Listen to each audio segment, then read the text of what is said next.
आइए दोस्तों, आज की वीडियो लेक्चर में हम लोग पीपीएम पे चर्चा करेंगे। पीपीएम का मतलब होता है पार्ट पर मिलियन। यह एक सांद्रता की इकाई है जो काफी तनु विलयन की सांद्रता को ज्ञात करने के लिए इसका प्रयोग किया जाता है।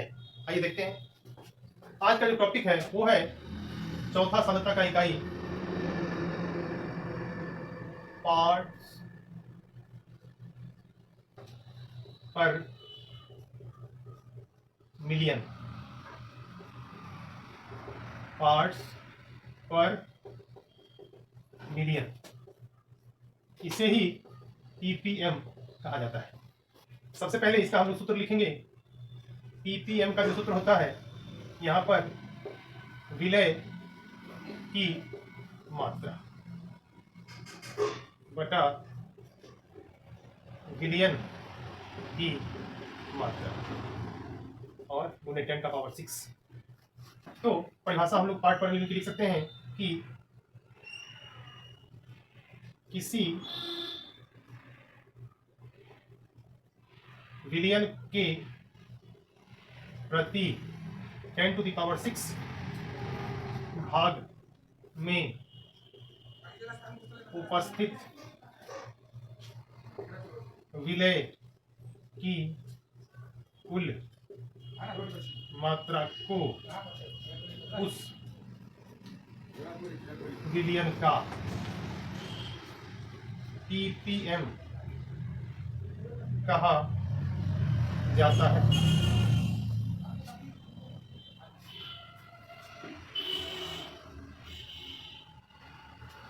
अब उदाहरण देंगे।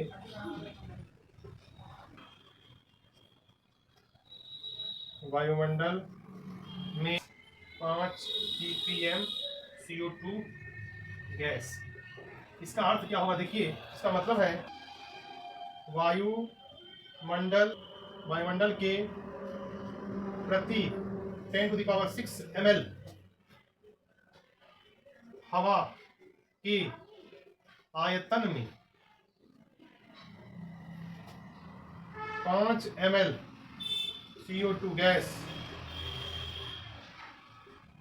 घुला है। इस प्रकार पीपीएम का उदाहरण स्पष्ट होता है। आप यहाँ पर ग्राम ग्राम ले सकते हैं, ml ले सकते हैं। इस प्रकार आप स्क्रीनशॉट लीजिए। अब पीपीएम के फार्मूले को थोड़ा और अच्छे से समझते हैं। इसको यहाँ पर मिटाएंगे और याद रखिए, अभी आपने उदाहरण जो देखा है वो ml और ml का देखा है, लेकिन पीपीएम अगर निकालना हो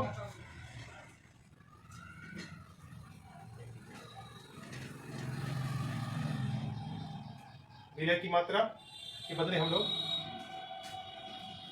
विलय का द्रव्यमान ग्राम में हो सकता है, विलयन का द्रव्यमान ग्राम में हो सकता है गुणे 10 का पावर 6, विलय का आयतन ml में हो सकता है, विलयन का आयतन ml में हो सकता है और 10 to the power 6 हो सकता है। कितने तरीके से आप पीपीएम को ज्ञात कर सकते हैं। एक बार आप स्क्रीनशॉट ले लीजिए। आगे चलते हैं क्वेश्चन की तरफ हम लोग। आइए पार्ट पर मिलियन पर आधारित पहले प्रश्न को देखते हैं। पहला प्रश्न कहता है कि 1030 ग्राम समुद्री जल के नमूने में 6 गुणे 10 का पावर -3 ग्राम ऑक्सीजन घुली है। ऑक्सीजन की सांद्रता पीपीएम में ज्ञात करें। सबसे पहले यहाँ पर आंसर लिखेंगे। तो आंसर में जो दिया है जिसकी मात्रा अधिक होगी वही विलयन होगा। दिया है 1030 ग्राम, तो विलयन का द्रव्यमान कितना है? 1030 ग्राम और साथ में विलय का द्रव्यमान 6 गुणे 10 का पावर -30 ग्राम। इस प्रकार जब हम पीपीएम निकालते हैं पार्ट पर मिलियन में विलयन की सांद्रता, तो सूत्र से आप जानते हैं कि विलय का द्रव्यमान क्या होगा? विलय का द्रव्यमान किसमें? ग्राम में, बटा विलयन का द्रव्यमान ग्राम में और गुना करेंगे 10 का पावर 6 से। अब डेटा जो है दिया हुआ है तो यहाँ पर सेट कर दिया जाएगा। आप ऊपर में क्या लिखेंगे? विलय का है 6 गुणे 10 का पावर -3 ग्राम, भाग देंगे 1030 ग्राम गुने 10 का पावर 6।